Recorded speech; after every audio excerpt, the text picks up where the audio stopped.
Good evening, everyone. Thank you for coming.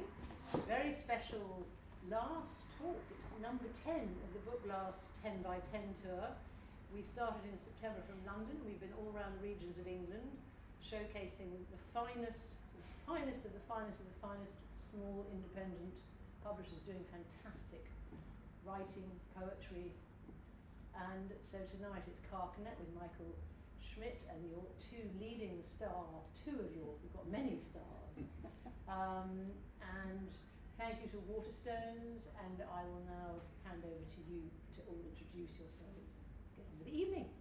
Thank you. Thank you, Georgia, very much. And it's a great pleasure to be here for this event, which is not only a celebration of poetry and the 10x10 promotion, but also, in a sense, a launch in Manchester for our new Carcanet Classic series. And these two ladies on my right are classics. So we've called the evening Recalibrating the Classics, in part because the works that we're looking at tonight, or that we're talking about tonight, are works by male writers translated by, works by, we assume, male writers, translated by women writers for the first time. And we have one work, the elder work of these two, translated from a language which was completely lost in the 19th century and rediscovered, and the other one translated from English, an English which those of us who try can read, but it's wonderful to read it in Jane's splendid translation. Now, Jane's translation is a reissue in the Carcanet Classics of a book which had great success before. It won one of the Stephen Spender prizes and was a recommended translation for the Poetry Book Society. And our Gilgamesh retold isn't really a translation. I know you get irritated when I call it a translation. So it's actually a retelling of the tale. However, it does maintain the structure of the original, and it does lots of exciting formal things that try and replicate elements of the original. What I thought we'd do this evening is we'd first of all start with our ancient poem, and then with our less ancient poem. And each translator would read a bit and talk a little bit about the project, and then at the end of the two readings we would discuss the nature of classics and the nature of your projects, and then invite you, the audience, to join in with questions and with points and refutations and all sorts of fun. Anyway, first of all, then, may I introduce Jenny? Okay, thank you very much, Michael. Thank you, Georgia, for organising this. Thank you, audience, for coming. First of all, can I just ask who knows Gilgamesh, who's read it or knows about it? So quite a few people. And have you read it in an academic version or a more contemporary version? More contemporary version. More contemporary, yeah. Morgan kind of version. Yes.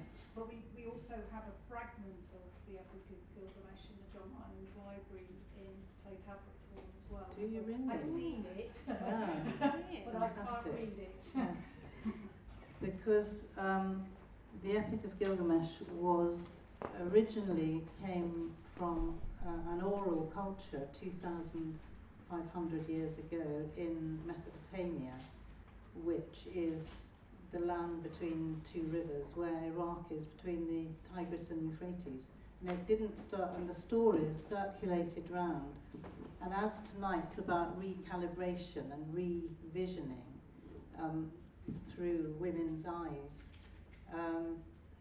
the interesting thing about Gilgamesh is it started out very much with women, the goddess Inanna as the most powerful element of it, and over about 3,000 years of different retellings until it started to be written down, it became sort of, how would you call it, patriarchalicized, if that's a word. It became taken over by, as the culture became more patriarchal.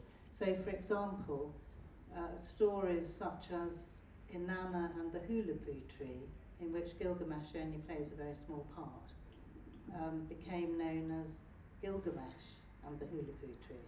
That's the sort of thing that was happening. Goddesses who had, huge remit to look after the land and the crops and the harvest, suddenly found themselves demoted to sort of just looking after leaves or something quite small, all made into gods. So that was what was going on. So I've read a lot about the Sumerian culture. I've actually written a play, and poems come into my Taking Mesopotamia because I'm quite obsessed by Gilgamesh. But I thought I'd just tell you about that, the patriarchal aspect, and what I've tried to do, which I think is going to ruffle quite a lot of feathers. So that's why I was a bit surprised when Michael called it a translation, because it isn't. I can't translate from cuneiform, which is what the original story was written down in. I did try, but it took me a month to translate about 10 lines, so I thought this is hopeless, and I just went to the method that most translators actually use now, which is to use other versions. But anyway, rather than wasting more time wittering, I will tell you, this is, I'm just going to read 2 extracts. The first one is the coming of Enkidu, and Gilgamesh, the king of Uruk, is 2/3 god and 1/3 human. He's also a tyrant and oppressor. In despair, his people ask the deities for help. The goddess Ururu makes a wild man from spit and mud to tame Gilgamesh. So I've cut out a lot of the preamble in the original book, and I go straight in like this. A hurricane moved the mind of Gilgamesh. Tornado of tantrums, he shattered the city. Even his mother veiled her face. Even the gods were goaded to gall. At last they called the goddess Ururu, fertile womb goddess who made the first humans. She made life spurt from the mud of the river. She made life spring from the clay of the uplands. The great Ururu knew the right answer, to fashion a man equal to Gilgamesh, an untamed man to tame the tyrant, an untaught man to teach him secrets. Out of the silence, out of the sunlight, out of the shadows that carpet the forest, stepped a man beautiful, strong like an eagle, stepped a man godlike, lithe as a lion. His hair rolled down like waves of a torrent, his beard luxuriant, bushy as barley, dense and waving the hair of his body. Like an animal god he stood in the forest, a grazing animal joining his herd. Gazelles ran round him down to the waterhole. He ran with the animals down to the waterhole. This was Enkidu, made for Gilgamesh. And I'm going to now jump ahead to an encounter that Gilgamesh has with the goddess Inanna. And I'd quite like, if you're up for it, to have a bit of audience participation. Because she, at one stage, is going to have to go to heaven as fast as she can. I always imagine her on a Harley Davidson, sort of putting, opening the throttle and really going for it. So when we get to that bit, if you could say, I'm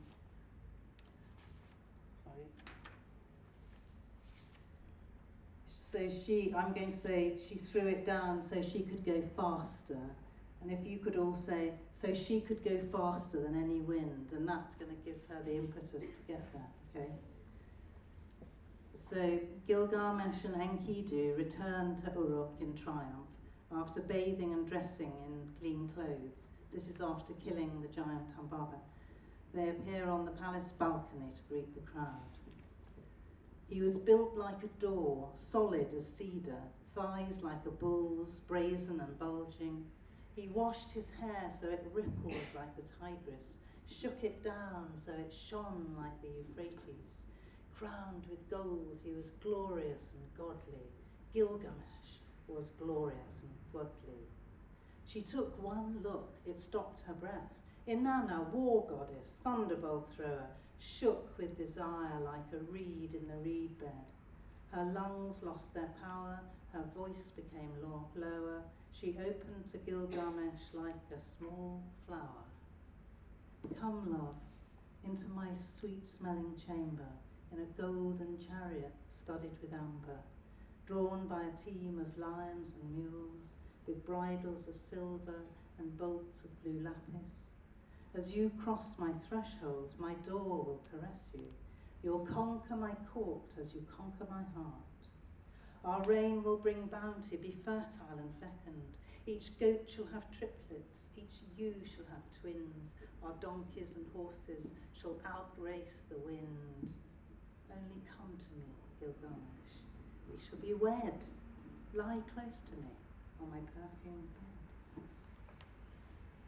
Gilgamesh turned to look at Inanna, looked through his lashes at holy Inanna. Then he said, "You, who would marry you? You're a dog in the road, crawling with fleas. You're a brave blade of frost, scraping the ice. A broken door that lets the wind through. A cup that cuts the lip of the drinker. A shoe that bites the foot of the owner. You're a palace that maims its own heroes. A fireplace that puts out its own fire. A fortress that slaughters its own soldiers. An elephant that kills its own mahout." Inanna's eyes grew cold as slate, her growl of rage a thunderous belch. The veins of her neck stood out like vines. She spat words like a hail of spears. You're only 2/3 God. I'll strike the part of you that's human. Your tears will stream like a river in spate. I'll send a storm to crush your heart. Then up she climbed on columns of air, climbed up to her father's house. On ropes of light she climbed the sky. Like a shooting star she lit up heaven. After a day she took off her crown of gold and lapis, threw it down so she could go faster, than any wind. After 2 days she took off her breastplate of bronze and silver, threw it down so she could go faster, than any wind. After 3 days she took off her anklets of amber and amethyst, threw them down so she could go faster, than any wind. After 4 days she took off her rings of turquoise and topaz, threw them down so she could go faster, than any wind. After 5 days she took off her earrings of white and black onyx, threw them down so she could go faster, than any wind. After 6 days she took off her girdle of jasper and jade, threw it down so she could go faster, than any wind. After 7 days she took off her bangles of pyrite and pearl, threw them down so she could go faster, than any wind. Naked she arrived in heaven, knelt before her father Anu, asked him for the heavenly sky ball, swore revenge on Gilgamesh.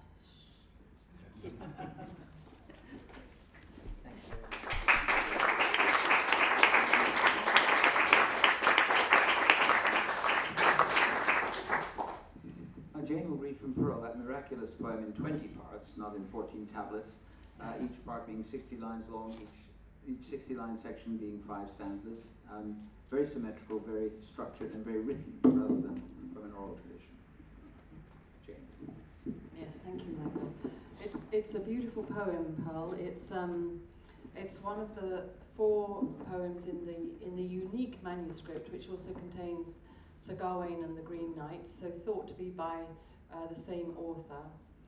Highly decorated, a jewel in itself, as Michael's explained. Some of those characteristics of patterning within its language. It's beautifully alliterative. It drives forward with strong alliterative charge. But also it's very heavily stitched at the ends of the lines with a strong pattern of repetition, end line repetition, and kind of link words that link link stanza to stanza and section to section across the whole, and finally come back like in a circlet. I think of it as possibly like a rosary, because there is obviously a very strong element of religious symbolism, religious allegory in it as well. But I think what attracted me to the poem mainly is the figure of the lost young girl, the lost infant girl, the pearl, the lost pearl. And I found myself translating perhaps a little more loosely around the line turns, still hoping to transmit some of the echo in the original, which comes from the strong patterning of perfect rhyme. And I fell in love with the poem. I was already half in love with it. I suppose that's why I translated it in the first place. In the British Library, the display of the manuscript gives an account of the poem not as a work of Christian consolation, which it is, but as a work which speaks to us today as a very powerful exploration of the psychology of grief and bereavement. I'm going to read sections from the opening 2 or 3 fits. I think of them as fits. This is how it begins. Is the sound all right on this? Thank you.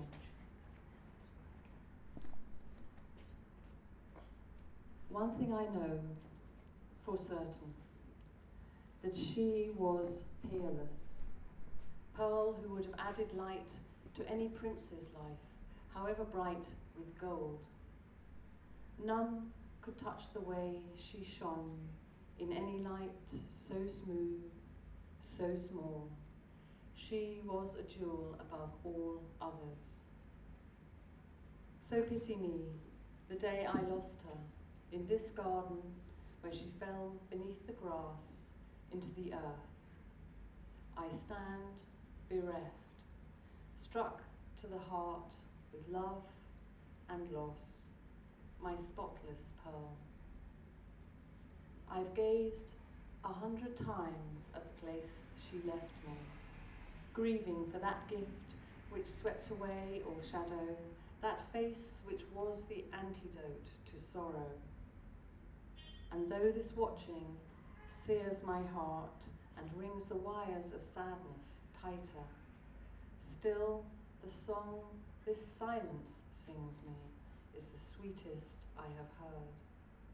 The countless quiet hours in which her pale face floats before me, mired in mud and soil, a perfect jewel spoiled, my spotless pearl.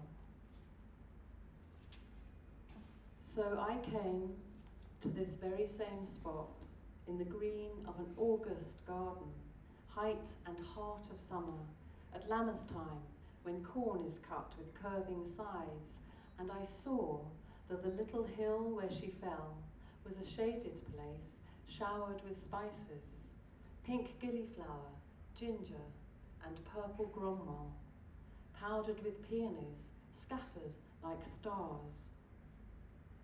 Then the power and perfume of those flowers filled up my head and felled me, slipped me into sudden sleep in the place where she lay beneath me, my girl. In a while, my spirit left the place where my body slept and dreamed below, and by the grace of God began on a journey to a landscape of marvels. Who knows where in the world that was, but I know there were cliffs that cleaved the skies, and facing me a forest studded with stones and rocks that seemed to the eye to be loaded with light, of a brightness beyond belief, a glitter like nothing I'd ever encountered. No human hand ever made a fabric half so finely arrayed. As if transported, I walked without stopping. No slope was too steep or hillside too high, and the further I wandered into that wood, the finer the fields and fruit trees seemed, the spices and hedgerows, the meadows where streams ran steeply down in threads of gold, till I reached the curving shore of a river. How radiantly, my God, it flowed.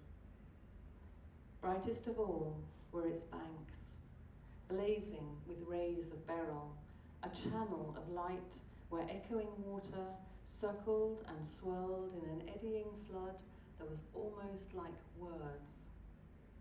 The stream bed itself was bright with stones that shone like sunlight through glinting glass, or stars streaming deep in the winter sky where men in this wooded world lie asleep.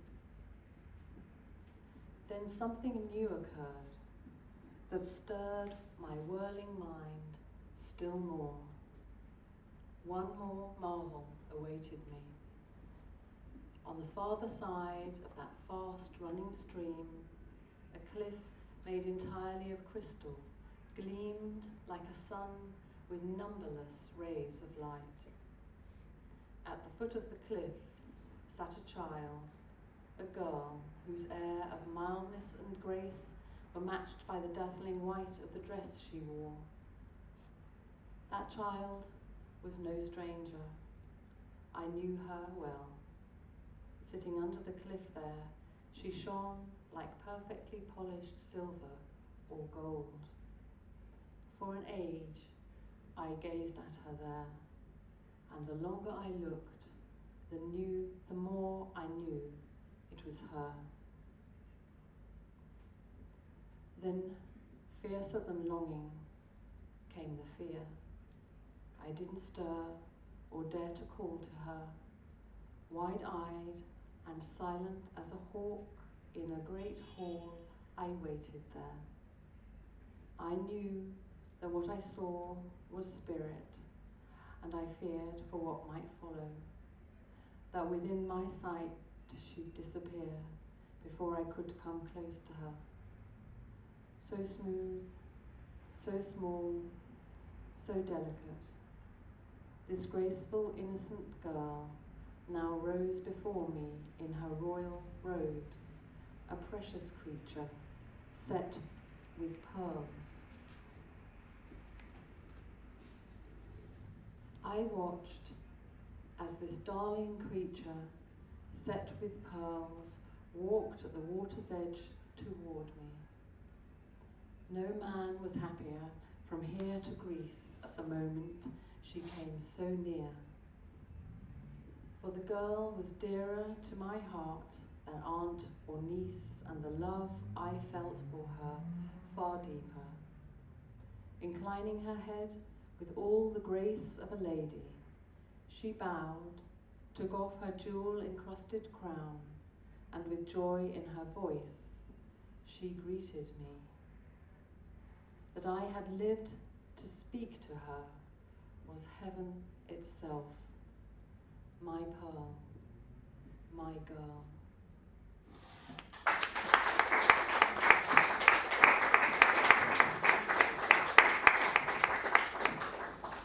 Thank you for those two wonderful and very different readings. It seems to me that both of you translated those poems out of love, but it seems to me that Jane's translation proceeded from a love of the language, whereas your translation can't have done because you didn't know the language. So I guess the question is, what is a classic? How can Gilgamesh be a classic when we can't actually hear it? I mean, I think it is a classic. I share your enthusiasm for it. And could you sort of start on that Well, level? yes. Well, I mean, Nancy Sanders, who was one of the first people to write a plain language version of Gilgamesh, which sold over 1 million copies and apparently is still in print.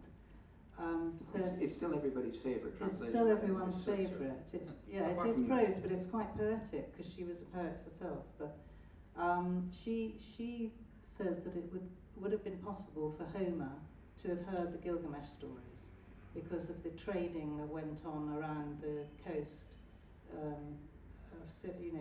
from across Syria and Lebanon towards the Mediterranean. And I think that's right. I think that a lot of the tropes and themes of the Greek classics are in Gilgamesh. You have the love between men and the hero quest and the journey to the underworld, which I didn't put into my book. I had Inanna goes down to the underworld in 7 stages and removes a piece of clothing, but I subverted that and made her go up to heaven, getting rid of her jewellery as she went, her bling. So yeah, I think it contains all the great archetypal themes. That would be my answer. But as narrative, of course, it uses totally different techniques from the Homeric, and it's much more like biblical narrative. I would have, and what Sanders does is her translation makes it very liturgical and biblical, doesn't it? It does, especially the lament for Enkidu, which she writes as a poem, which is very close to the Song of Songs, but from the Bible. But the Song of Songs was thought to be actually composed either by Enheduanna or certainly in that era, about 2500 BC, as an epithalamion to Inanna and Dumuzi, her shepherd consort.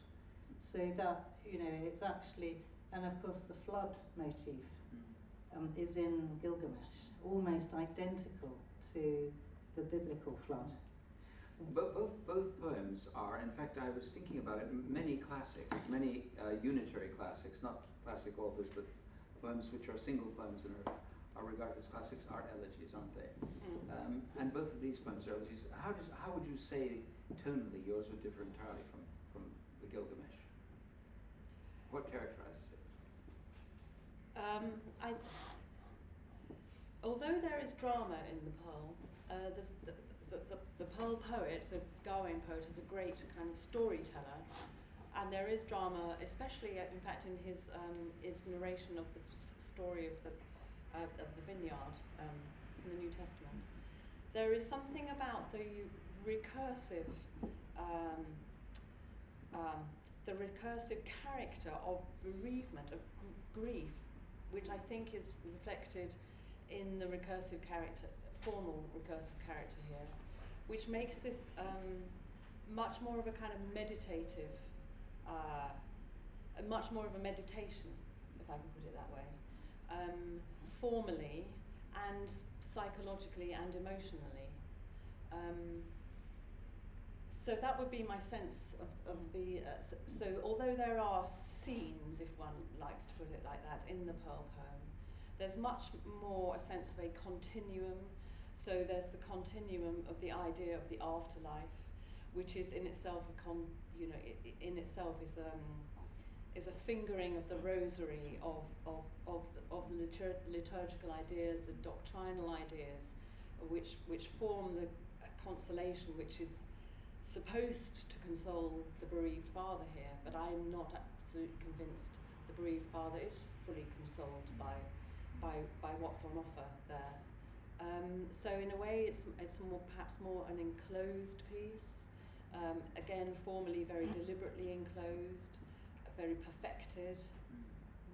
But it also has a single narrator, whereas Gilgamesh does not really have a narrator, does it? No, it doesn't have a sort of authorial voice. But I think one of the things I've done is, because I asked somebody what they thought the most important element of epic was, and they said memento. And that actually, that moment, a penny dropped, and it actually changed my whole approach. Before that, I'd been very much, looking at it as a transitive text, if that's the right description, that you read for the enjoyment of the text, which Andrew George's. You enjoy it for the strangeness and the alien qualities, if you like, that are strange to us. But I think what I've done is to give it momentum and make it a narrative, more of a narrative than it is in the original. So do you think then that you're really trying to apply sort of familiar templates to it in a way, the way Sandar's did when she tried to make it more biblical, and that this is a strategy for the reader rather than for the poem, in that... I think so, because I wanted to make it a poem that people sat down and read, like a novel almost. You know, turning the page to see what happened next. I mean, when you get to that dreadful misogynistic rant by Gilgamesh, which actually goes on for pages, so that was only a very short extract. He goes on and on, trying to be more and more creative and inventive in his insults. You know, and then imagine people, it was thought to have been a performance piece, possibly performed in the temple at for the half-year god festival, which was sort of like a harvest festival. So you can imagine, you know, this happening and people being incredibly shocked that any goddess should be treated in that way. So yeah, I that's what I focused on, the storytelling, really. Why is the history of classics so dominated by male persons, and how are we recalibrating the classics by bringing in both women translators and editors, but also women writers who have been excluded before? Well, I think it's about time, isn't it? You know, in my case, I've made Inanna much more a star of the book, and I've used things like that Song of Songs, which was based on a women's writing, Enheduanna's writing. So in many ways as I can, I've sort of brought a feminine influence in, if you like. So are you politicizing it? I don't think so, no. I think I'm just rebalancing something that got out of kilter through being seen through a patriarchal lens. What do you think, Jane? No, I think the history of the reception of it, as you described, just you know, before you read, is very interesting as a kind of history of the distribution of literature and the kind of known readership. Yeah. There is the question of the known authorship as well. I mean, we have to assume that these are by male authors. Well. But in terms of recalibrating, in terms of Pearl, for instance, I think what I came to understand is that obviously the Pearl figure is absolutely the central figure in the poem. Is the centre of everyone's attention. The bereaved father reanimating the bereaved speaker, reanimating the young girl who simultaneously within a few lines is an infant and is the Virgin Mary and is the life to come and is a beautiful object in the courtly tradition, a beautiful lady in the courtly tradition. All those things absolutely simultaneously in the way, I think, which is the poetic imagination at work. It's not just the allegorical literary writer narration at work. But I think what I found in it, and not consciously or deliberately with any agenda, what I found was the girl in it. Partly because my own, we have two daughters. We're rather a female family. My husband has very kindly kind of put up with that for a long time. But I mean, I found the girl emerged, and that was partly a lexical thing. So that was partly in the process of listening to the language. So in other words, the language generated, in some senses, generated the door by which I entered the poem, where the girl became my focus. So early on, I strayed rather in one of those key repeating words, and the word my girl came to me in place of the original my pearl, and I let it stand without understanding what that was about. But I understand now, and I understood by the time I'd finished revising it, that what I saw was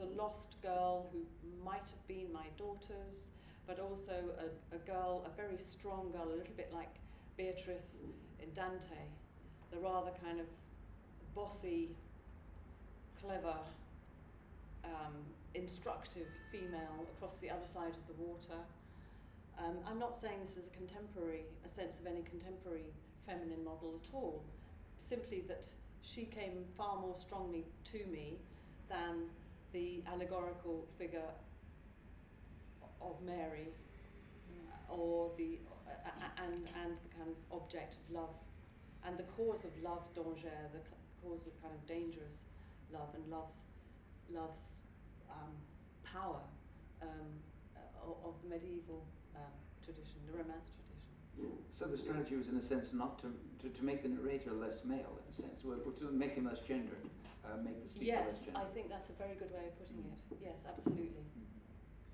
Audience, you too may participate.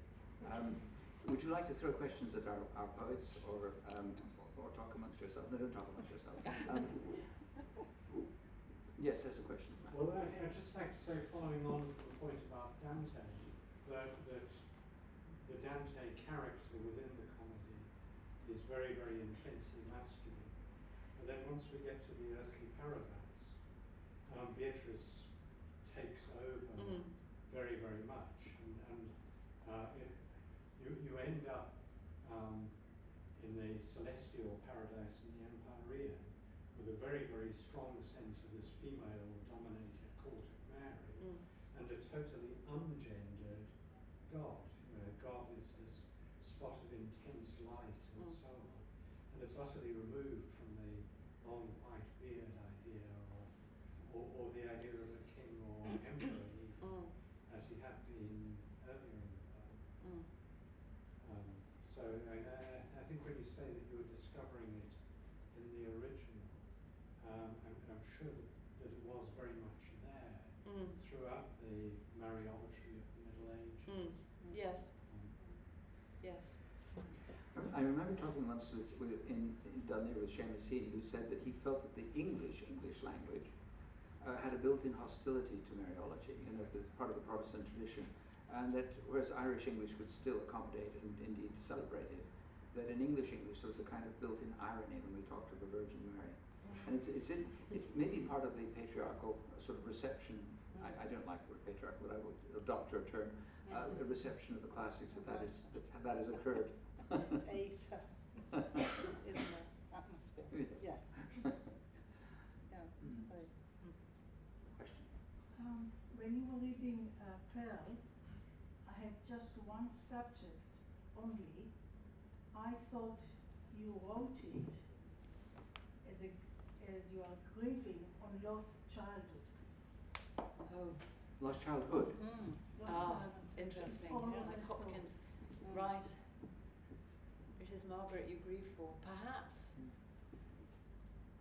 And I connected to it, so it was very Yes. easy to listen. Yes. And perhaps that's the power of the most searching elegy like this, Yeah. is that the most searching elegy knows all things that are lost Yeah. at the same time as understanding individual loss. That's a fascinating point. Thank Well, you. just my experience. No, thank you. The interesting thing is the Garden of Jewels also occurs in Gilgamesh. When he has to run through Mashu Mountain, he comes out the other end into this Garden of Gems, which is, how did that Yes. idea? Do Well, human again, it is the beings have paradise. ideas, independently? I suppose it's perfectly possible. Or is that another example A of tradition an idea of that migrated? the paradisal garden, yes, and city, perhaps. Full of value, Yes. things of value Yes. which validate it, don't they? Yeah. Intriguing. Yes. I just wondered if you could say a bit about how these versions relate to your other works.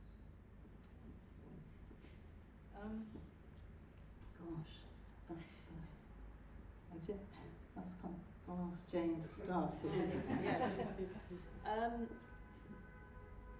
Well, the taking on the translation in the first place was something I was keen to do for lots of reasons. I've always loved the poem since I translated it at university. In fact, I used my own 19-year-old translation. It was rather a touching thing to do, actually, to use my own 19-year-old handwriting, looking at the gloss, my gloss, this personal gloss on it.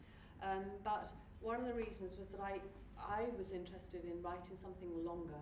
So having written very little other than short lyric pieces.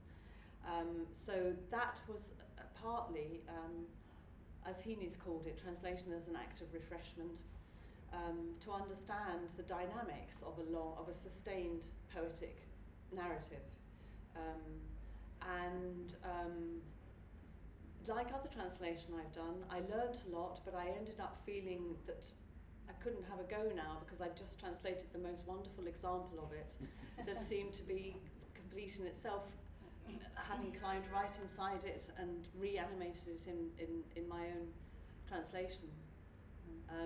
The job felt complete, which was quite interesting. And for a long time, I had half rhyme in my ear all day long, and I probably dreamt it too, which I think was a great thing to have happened. But I mean that was a sort of temporary-ish effect. I just loved the Pearl poet's ear, the poetics, the charge, the very, very intimate charge in what is very formal and rather arm's length making, craft, if you like. I don't want to call it that really, but something beautifully formed, made, which seems intuitive at every moment, imaginatively, emotionally, psychologically, harmonically, lexically. And yet the original is totally conventional. I don't mean it's conventional in a bad sense. I mean it's determined by conventions. Yes, it is, and it's very. I mean, Chaucer was writing at the same time in London, and by comparison, the Gawain poet, the Pearl poet, especially in Pearl, is writing in a way that is very retrospective. I mean, there's a lot of kind of, yes, absolutely, yes, old school. Yes, no rhymes. Definitely. I mean, there are, but not in the way that Chaucer uses rhymes. No, and so yes, very formal, very conventional with jacket and tie. Yes. Well, yeah, I think I have written a lot of lyric poems. And lyrics as well. And lyrics, Yeah. because I'm a songwriter, yes. And Michael published Fathom, which was, I would say, quite a conventional book of lyric poems. Except in its excellence. Except in its excellence, which is beyond words. Then I set out, because of, I had one poem in it about my father who died when I was a baby, and I discovered that I have a fellow Royal Masonic Institution for Girls sufferer or whatever in the audience. So I went into my childhood, growing up in London post-war in the sort of scarcity and the want that sort of represented. But I did write this poem about my father, which was, it started something like, you were the young hero leading your troops across the desert, guided by stars. And John Stallworthy, who was a great friend and supporter and encourager of me and my work, and also, of course, a wonderful poet and First World War sort of expert, said, you must write more about this, about your father. So that set me on this path of discovery and very much research. I almost lived at the National Archives for about 2 years. Because your father served in Mesopotamia, didn't he? My father served in Mesopotamia, yes, as a second lieutenant, and he was wounded at Kut al-Amara on the 17th of January 2016. And he was invalided home, which was invalided back to India. 1960. Sorry, 1916. He was invalided back to India, where all the troops who fought in Mesopotamia, which were 75% Indian actually, Indian troops, but there were some Welsh and a few other troops went from Britain. So that turned into a huge epic voyage, really, which I just organised sort of had an exhibition on in London, which was very moving for me. And in that, I didn't know how to tell the story through a soldier's voices. So things like that, sort of technical challenges, if you like, of how to tell this story properly. And I decided to tell it, the diary poems as prose poems, for example, in that case. But I also included news reports, I included statements from soldiers, from Iraqis. I became, I sort of investigated the Iraqi community very closely. And I've done a lot of work in building bridges between Arabic and English-speaking communities. So that was quite different from Fathom, if I'm answering your question, Ollie. And it was through, of course, Mesopotamia that I stumbled across Gilgamesh. And that was sort of like a love-hate affair from the word go. I was completely obsessed by it, as people are obsessed by the Epic of Gilgamesh. And the huge power of it. If you've seen those Assyrian carvings in the British Museum and the Ashmolean Museum, huge wall-to-floor carvings of genies that were carved into the palace of Ashurbanipal in the desert. It's sort of, I don't know, maybe Michael's got the right word for it. Well, there's so many holes in the poem, aren't there? There are I guess what theorists call aporia, and it elicits a great deal from different writers. Yeah. But in writing about Gilgamesh, I was staggered at how totally different each translation is. And I guess the most criticized translation in a positive and negative way is the Stephen Mitchell translation, where he says he took 7 different translations, and then he said like a bat, sending his squeaky signals. He sort of constructed his translation on the basis of all this. But he does something I think really bad with the poem. He poeticizes it, he lyricizes it in a way that you don't do. I think what he does is to make it incredibly bland. Yeah. But, and the rhythms and everything. Ibsen says because Gilgamesh is written in different forms each chapter, and Ibsen says to keep the momentum, the liveliness. He alters the meter all the time between pentameter, tetrameter, trimeter, even sometimes dimeter. So, and he compares it to be like on a galloping horse. So you can gallop, you can I don't ride a horse myself, but you sort of let it go, and then you pull it in, and that way, for the writer and for the reader, you get this tremendous sense of energy up and down underneath the text that they're reading. And of course that's great for performance, because you can pick up on that energy.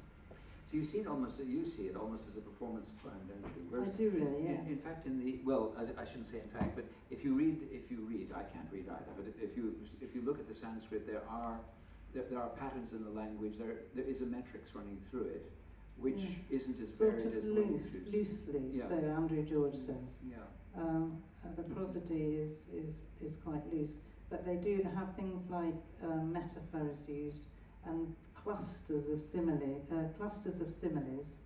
like in Gilgamesh's insults, and also clusters of alliteration, and then you'll go for pages without very much embellishment, So I don't think it's a hard and fast rule. But a repetition, of course, is a huge element of Gilgamesh. Yes, that's lovely. When I was reading all these translations, the thing that staggered me was the tremendous difference in different translators' handling of the one sort of vivid sex scene. Oh yes. And I would love you to tell the audience the story. Some of the translators develop and grow the scene and make it really quite pornographic. And some of the people who only translate a little fragment of the poem zero in on this wonderful scene where the hierodule, the temple harlot, is made to squat by the lake and lie naked by the lake. With her legs spread. Will you tell us? I think it's such a charming story. Well, yes. When I started I found it a very difficult scene to write because the idea of a woman, or any man, I imagine as well, being told to trek for 3 days into the wilderness, lie naked by a waterhole lake, and open their legs, or reveal their genitals, as it were, and wait for this huge, gigantic, wild man covered in black hair. How anyone can think of that as exciting. I mean, it's horrifying, isn't it? So what I had, but I had made it much more sort of matter of fact, sort of referring to genitals by their proper names and that sort of thing. But then we were invited to give a reading at the Iraqi embassy. And the Muslim audiences are quite, for example, when I showed the cover of my Taking Mesopotamia, they were very horrified because there was a naked man on it. I said, well, it shows his humanity, and within a day of that photo, he was probably killed. How can it be offensive? But it was offensive. So anyway, I couldn't bear the thought of saying these words in front of the Iraqi ambassador, which was very nice actually.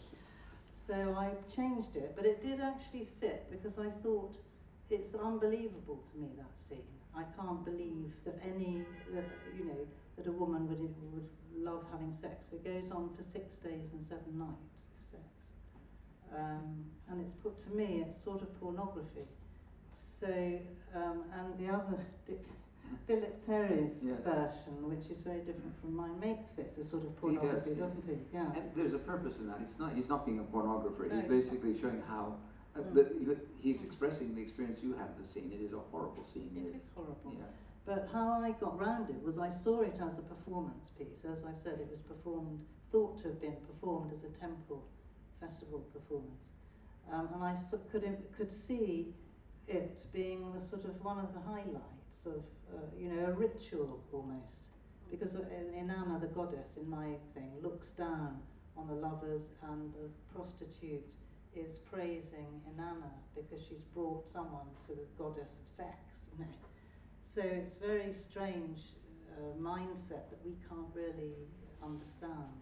But anyway, that's how I got round it. It sounds almost sacrificial in some way. I mean, you say it's a temple. Yes. To me, is it an offering on many levels, let's say? Well, she was a courtesan who was a holy prostitute, a sacred prostitute. We don't have that. No. We don't have any notion or idea of concept of a sacred prostitute. That So fulfills a all role, the brothels on the Thames were owned by the church. And all the Southwark brothels, the bishop's mitre and things like that. Yes. So we did have temple prostitutes, but they were just a little bit outside the temple. Yeah. So I'm terribly sorry to say our readers, unfortunately, have to, because they're not going via London, have to catch a provincial train, which leaves at 8 o'clock.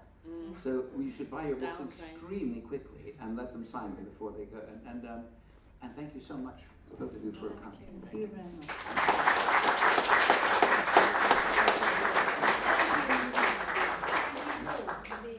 Thank you. That's the end of the tour for this year. Well, thank you, Georgia. Yes, thank you.